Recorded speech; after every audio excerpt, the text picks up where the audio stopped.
Bien, buenos días, muchas gracias a los medios de comunicación que atienden esta conferencia de prensa. Ya salió en conferencia nuestro coordinador a hablar de cómo va a ser el procedimiento para discutir en las dos cámaras las 20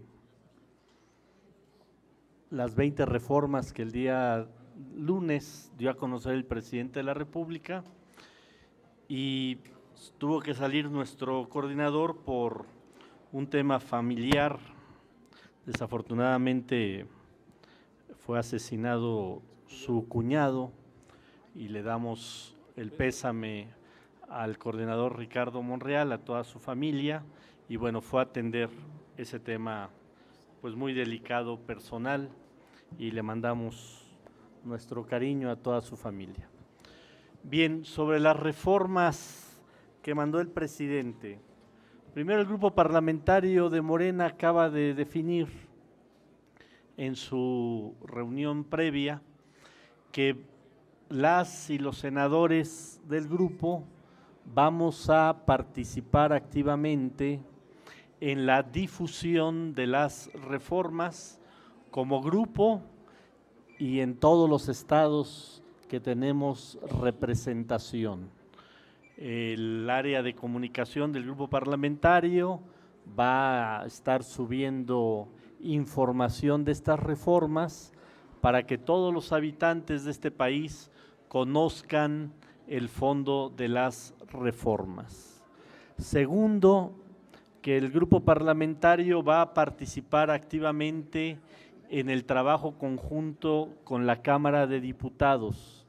Vamos a mandar los nombres de las senadoras, de los senadores por tema, para que se haga el trabajo conjunto que ayer se anunció, que ayer el coordinador de los diputados, Ignacio Mier, y el coordinador de los senadores, Ricardo Monreal, junto con la doctora Claudia Sheinbaum, anunciaron que se va a trabajar en conjunto. Entonces, todo el grupo parlamentario va a estar activamente trabajando con Cámara de Diputados, con nuestros pares, para ir avanzando en las 20 reformas.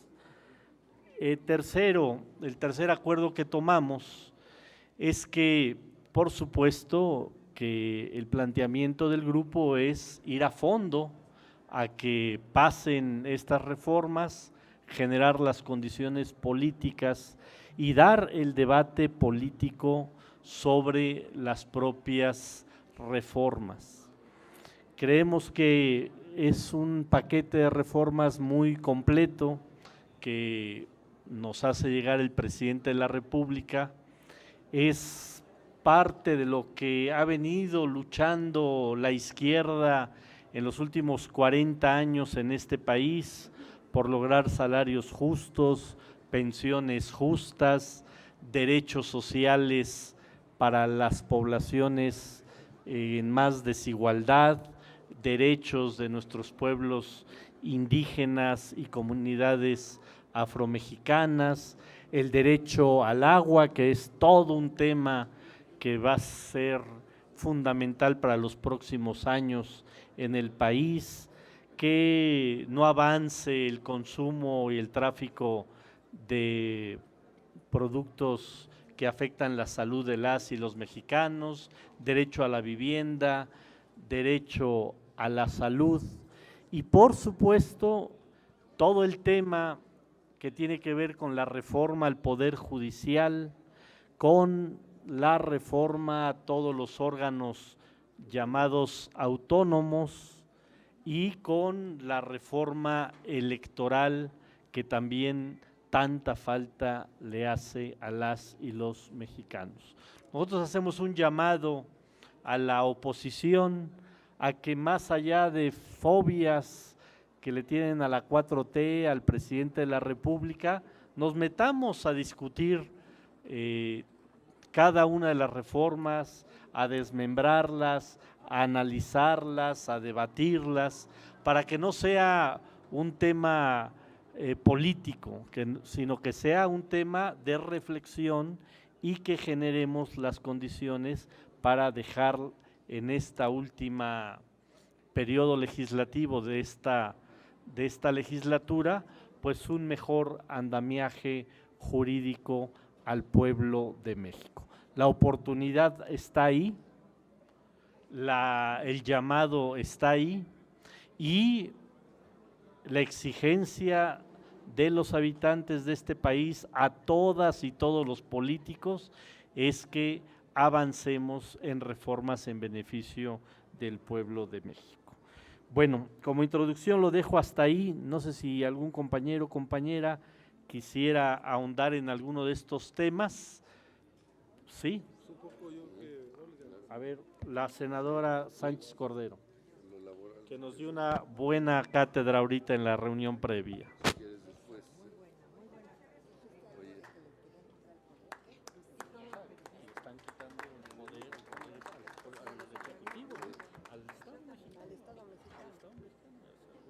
Bueno, yo quiero comentarles que cuando yo estaba de ministra de la Suprema Corte de Justicia de la Nación, cada día, yo creo, cada semana, cada mes, nos amanecíamos con un órgano constitucional autónomo.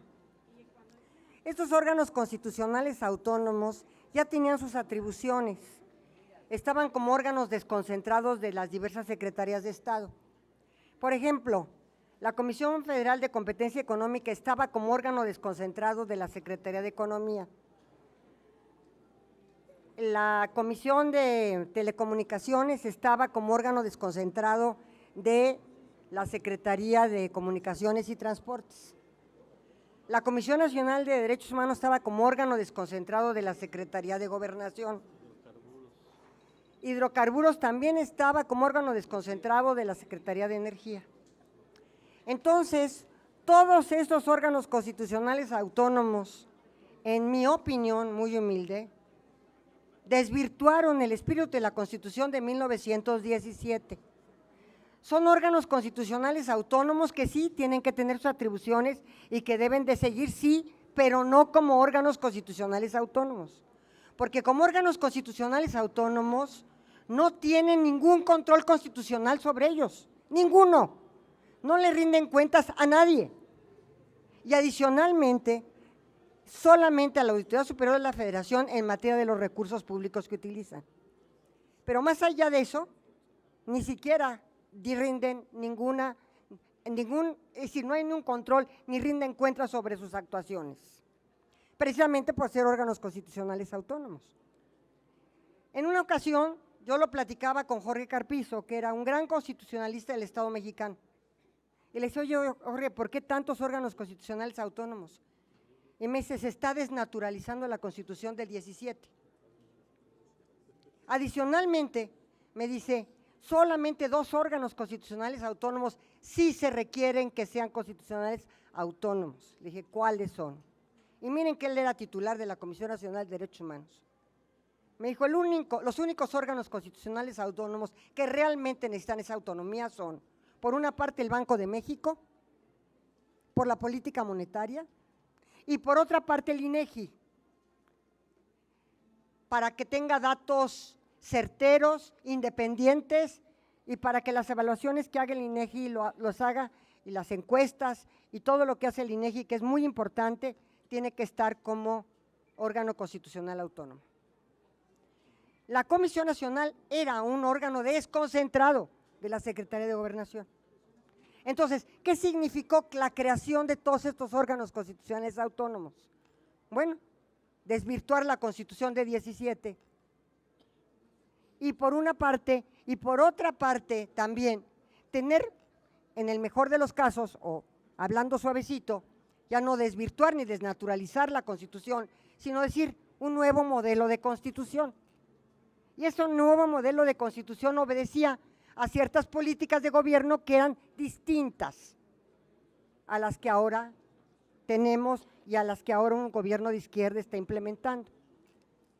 Entonces, yo quiero adelantarme y decirles, por supuesto, que Los órganos constitucionales autónomos deben tener sus funciones, pero no como autónomos, como desconcentrados, o a más como descentralizados, pero no como órganos constitucionales autónomos, porque la Constitución verdaderamente se desnaturaliza, sí, la Constitución de 17, y no es la Constitución que nosotros y que el pueblo de México, que el pacto social establece. Eso es lo que yo tengo que decir.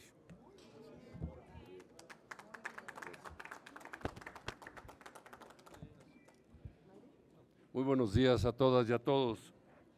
Yo quiero enfatizar que este grupo de 20 reformas que envió el presidente de la República tienen una trascendencia fundamental para la prosperidad y el bienestar del pueblo mexicano. En materia laboral, que es una cuestión que me atañe, quiero decir que México lo constituyen más de 58 millones de trabajadoras y trabajadores, de manera formal e informal. Más del 75% de la población mexicana es de origen trabajador laboral. Que estas reformas, cuando hablamos de establecer un sistema de pensiones, de proteger los salarios, que nunca estén por debajo de la inflación, incluso otros temas que vendrán sobre la jornada laboral y otros más, vienen a contribuir a fortalecer el poder adquisitivo del pueblo mexicano, la democracia, la libertad y la justicia para todos los trabajadores de nuestro país, y por supuesto son grandes avances y grandes logros. Y yo creo que aquí debemos de eliminar, y este es un llamado a la oposición, la mezquindad con la que a veces discuten y los intereses que esconden detrás cuando debaten estas reformas. Tenemos que consolidarlas, porque va a ser un paso más adelante que viene a plasmar todos estos logros que hemos hecho en estos poco más de 5 años en el Senado de la República y en el Congreso de la Unión, de reformas que han sido para beneficio de toda la clase trabajadora, que es la mayoría de la población de nuestro país. Así es que yo me congratulo y creo que todos nosotros estamos convencidos y claros que en materia simplemente de reformas laborales venimos a consolidar todo un proceso que tenemos, en el que el Senado de la República ya aprobó más de 159 iniciativas en estos 5 años y meses, 159 iniciativas de reformas, todas en beneficio de la clase trabajadora. Más de 24 dictámenes, 18 puntos de acuerdo, 3 convenios internacionales, todos para proteger los derechos fundamentales de los trabajadores, para generar mayor bienestar y mayor prosperidad para todos. Gracias.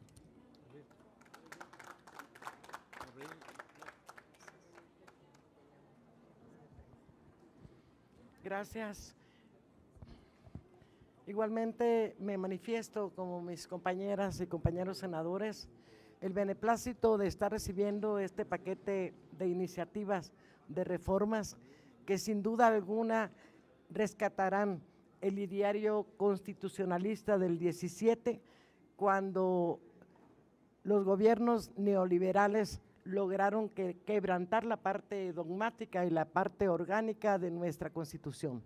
Hoy vamos por reformas que sin duda alguna vienen a nutrir ese ideario del constituyente del 17 en materia laboral, en materia de seguridad, en materia electoral, en materia del Poder Judicial, en fin, una serie de reformas que son precisamente adecuadas al momento histórico que estamos viviendo y que vienen a constituir la consolidación de un movimiento del pueblo. Se crearán leyes del pueblo y para beneficio del pueblo. Gracias.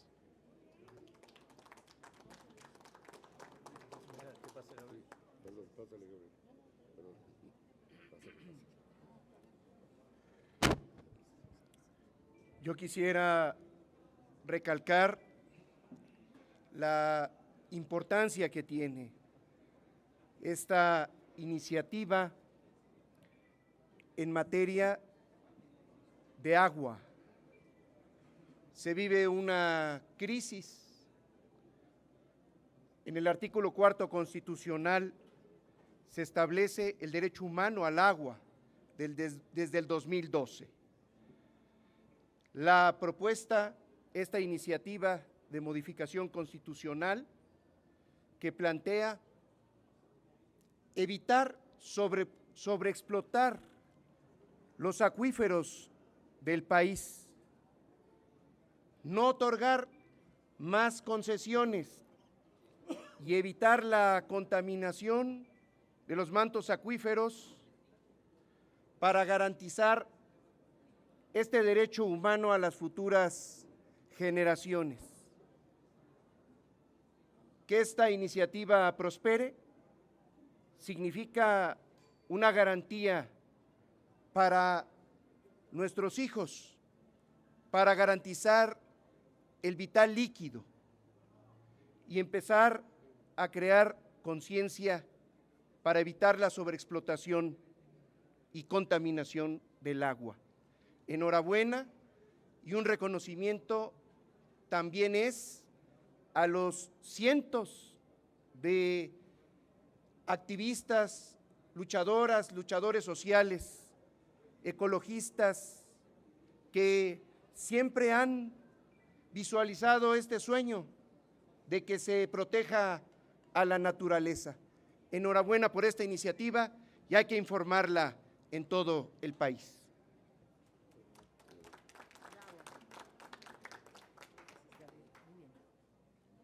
Buenos días a todas y a todos. Me parece, acabamos de tener una previa extraordinaria con una muy buena reflexión coordinada por la senadora Imelda, por el senador César Cravioto, por la presidenta de la mesa directiva.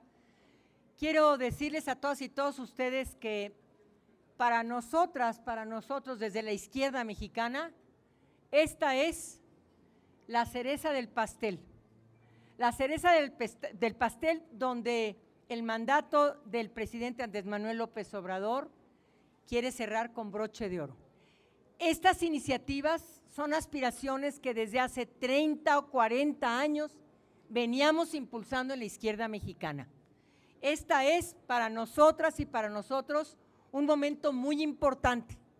Y lo digo porque darle la defensa de un estado de bienestar es extraordinario. La defensa de los derechos sociales, laborales, queda plasmada en estas iniciativas, lo mismo que el derecho al agua de uso doméstico y a muchos otros temas que a nuestro parecer son extraordinarias.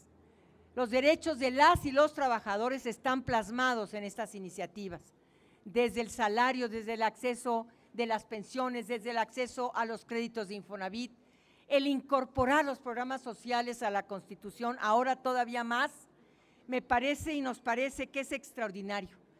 Los trenes de pasajeros, recuperar los trenes de pasajeros es también una gran iniciativa. Finalmente quiero decir que estas iniciativas es la expresión jurídica constitucional de un modelo de Estado, de un régimen de Estado que arranca de raíz el modelo neoliberal. Por eso es tan importante para nosotras y para nosotros participar en esta última etapa, porque le brindaremos, le otorgaremos, le devolveremos al pueblo mexicano los derechos que el neoliberalismo les arrancó, les quitó, les prohibió. Y nosotros estamos trabajando para el pueblo y desde el pueblo. Muchas gracias.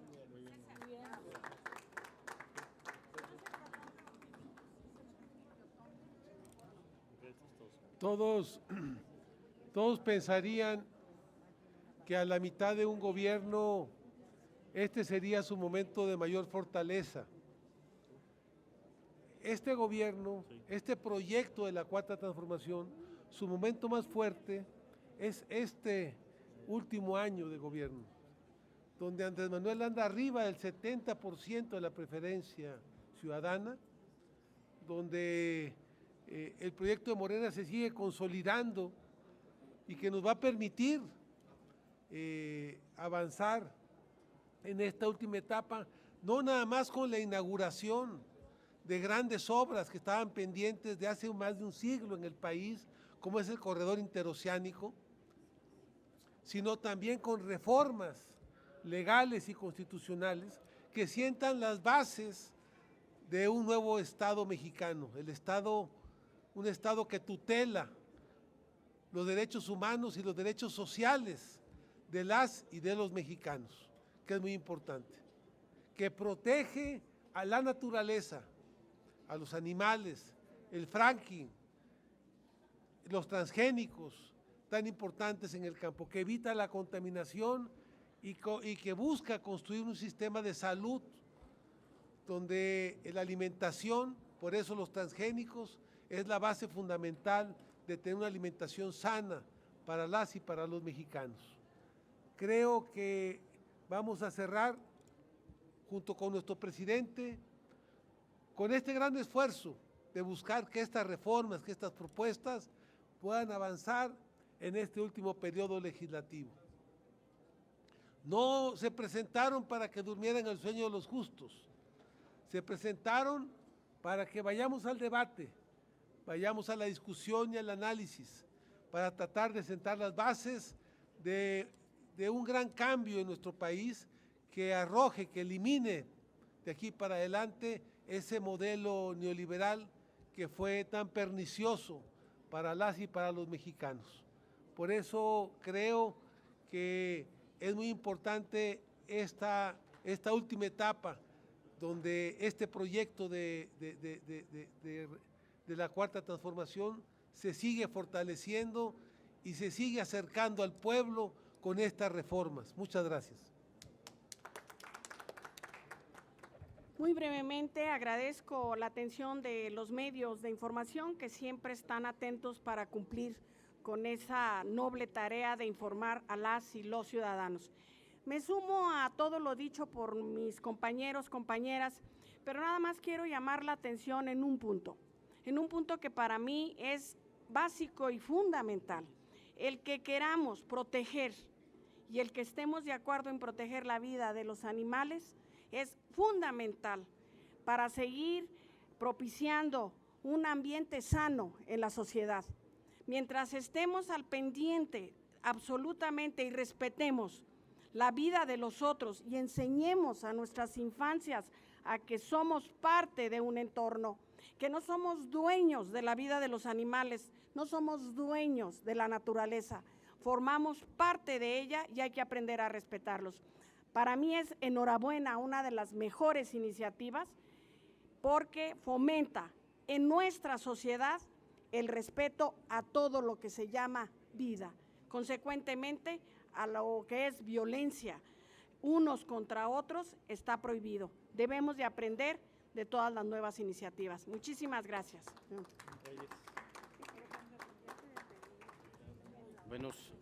Buenos días. Yo quiero aprovechar la oportunidad primero para referirme, coincido con mis compañeros, de que estas reformas presentadas por el presidente consolidan la lucha histórica de la izquierda mexicana, el pueblo, reformas a favor del pueblo. Y quiero referirme al tema de los organismos autónomos porque creo que va a ser uno de los grandes debates de la oposición, donde van a tratar de tergiversar la información. Ya la senadora Olga Sánchez Cordero hacía un análisis jurídico de cómo la creación de estos organismos vino a lapidar el espíritu de la Constitución del 17, pero yo me quiero referir a la parte política.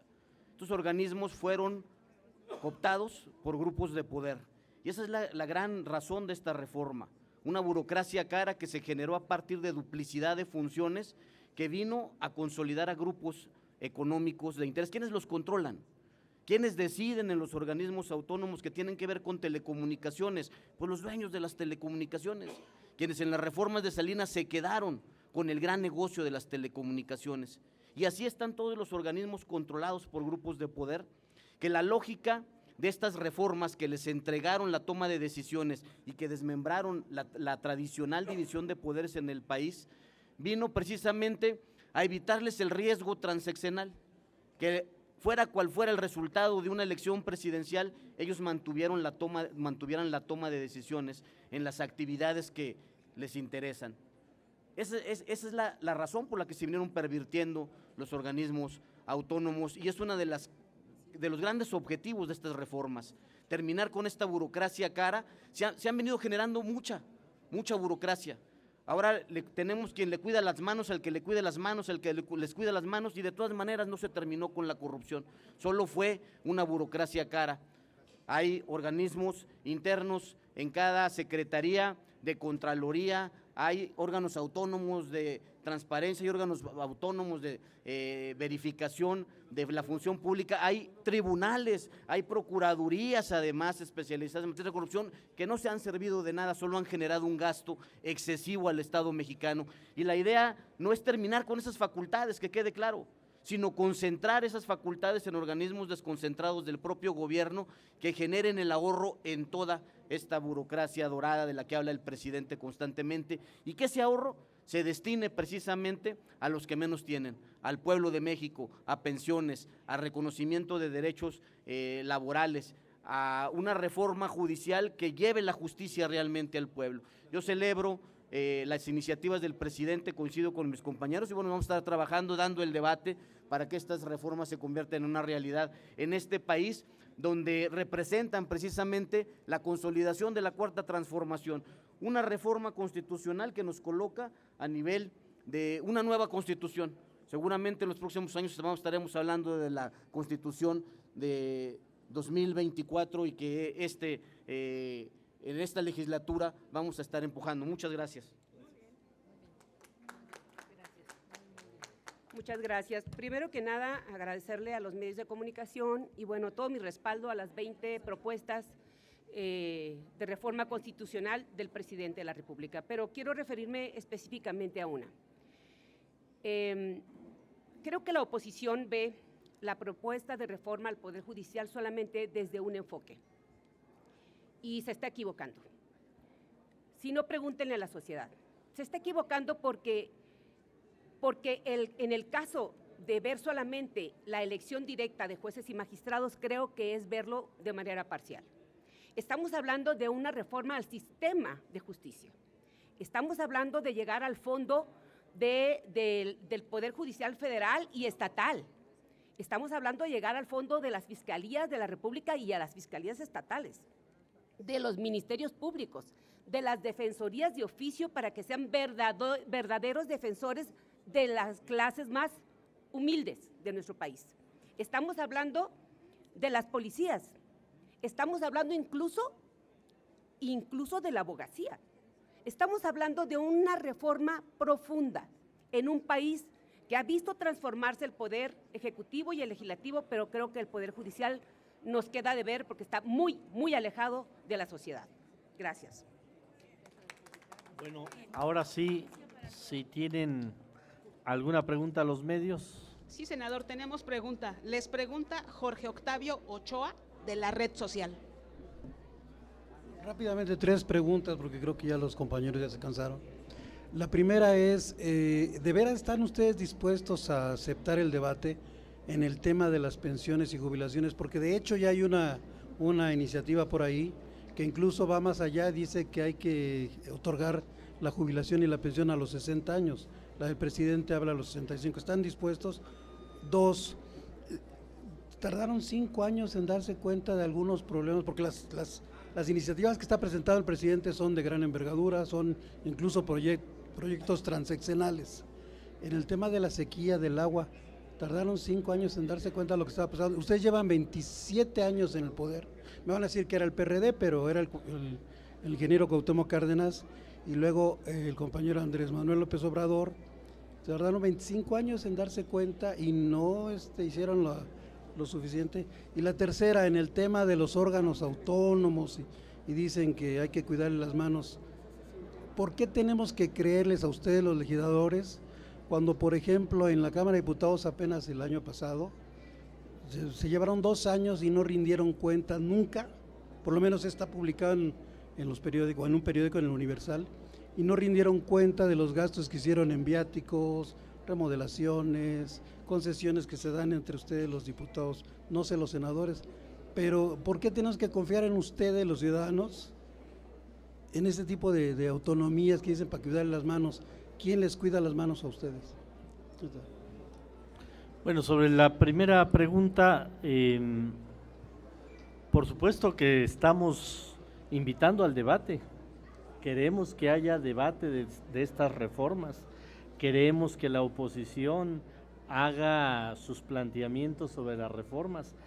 Eso estamos viniendo a decir, que no sea un asunto de fobia a la 4T, de fobia al presidente y que digan estos temas van no porque no, debatamos y que cada quien argumente.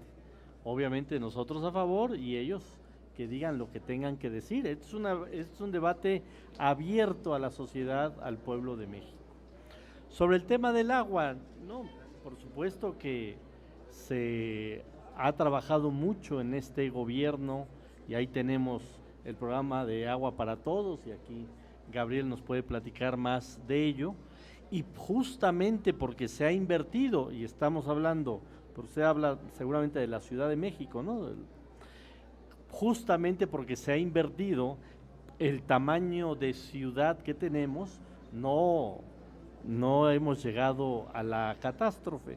De hecho, hoy la derecha, el candidato del PRI y del PAN, Taboada, está queriendo generar todo un apocalipsis del agua en la Ciudad de México. Eso es una mentira y eso lo hacen porque quieren asustar a la población, porque quieren privatizar el agua. Ese es el fondo del escándalo que está haciendo Taboada, generando esta situación disque de apocalipsis de problemas de agua en la Ciudad de México. No hay un apocalipsis de agua en la Ciudad de México.